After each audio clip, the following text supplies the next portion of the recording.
Welcome back for another session of Make Your Horse Thirsty.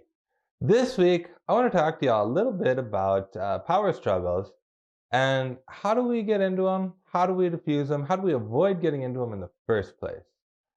I'm going to go out on a limb here and say nobody watching this video can say that they've never been in a power struggle with a student. We've all been there at some point within our careers. They occur. Why do they occur? We get into power struggles because we think we have to maintain control of our classrooms. We feel that the only way to be in control is if the students are doing what we tell them to do. And if the student isn't following my rules, well, then I have to make an example so that all of the other students don't also stop following my rules. However, I got to ask myself one very important question. What rules do I have? And why do they exist? Now, oftentimes, students seem to get in trouble for not being prepared for class. We hold an expectation of students that they're going to bring with them to class all of the materials they need. And we create that expectation because responsibility, being prepared, is something that you need to be successful in life. I would never question that. However, is the only thing we can do when a student comes to class without a pencil, send them to the principal's office or write them up or call them out in front of all of their friends?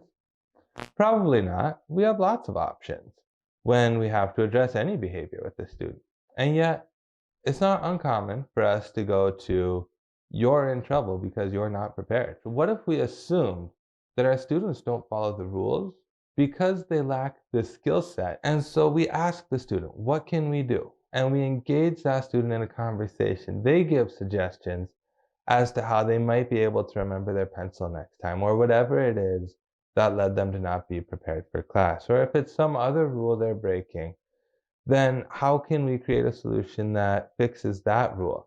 You see, if we as teachers can let go of this notion that everything has to work the way we say it has to work, if we can accept that we have a certain expectation, every rule we have serves a purpose. If we collaborate with our students on those rules as to how they can meet them, there might be something that just needs to be done a little bit differently. We don't want to provide the pencils for the student because that takes away the opportunity of that student to build responsibility. But perhaps that student could leave pencils in our classroom that we could give out to them. The student's still responsible to provide their own pencils, and they have to keep track of how many pencils they have in your classroom. However, you can be the person that holds on to that pencil, and when the student forgets to bring one, you've got an extra one that they've just happened to leave with you. It's still that student's pencil. And if when you ask, what can we do, the student doesn't have any ideas, any suggestions, you can make some. Well, would this work? Well, would that work? The important thing when you're having these conversations, these collaborative conversations, you don't want to do it in front of the whole class. In front of the whole class, when you're disappointed in the student because he doesn't have a pencil, ask what can we do, make that really quick. But after class, or at some time when you can get the student alone, away from his audience, you can sit down and really work with them. Okay, it seems last couple days you've been forgetting to bring your pencil to class. This is something we got to work on. We got to be responsible to be ready for class. So what can we do differently? What is it that makes it difficult for you to remember to bring your pencil? And as the student makes their suggestion, be listening and be open to whatever suggestions they might have. Now, as we're trying to create this solution, the whole idea is to create a solution that can meet both the teacher's expectations and the student's expectations. We want to make sure that both people are being supported in the solution. So we can't accept a solution that on the days you forget your pencil, you just won't take any notes. Because I need you to take notes, I need you to do work in my class, and you need a pencil to do that. So that solution isn't going to work. No, we're going to have to come up with a solution that actually keeps you with a pencil in the classroom.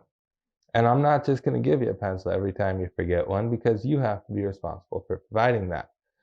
But we can go back and forth until we get to a solution that meets both our expectation and the student's expectation. And if we can just leave ourselves open to believing that our students are independent, that our students are deserving of our respect, deserving of their own voice, then maybe we can remember to ask that question of what can we do?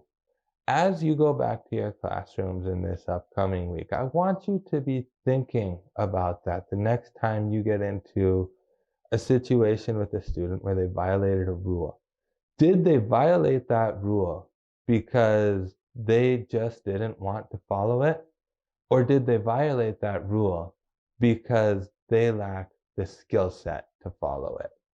I'm Blaine Cronrath. I'm Jim Mahler. Until next time, continue to make your horse thirsty.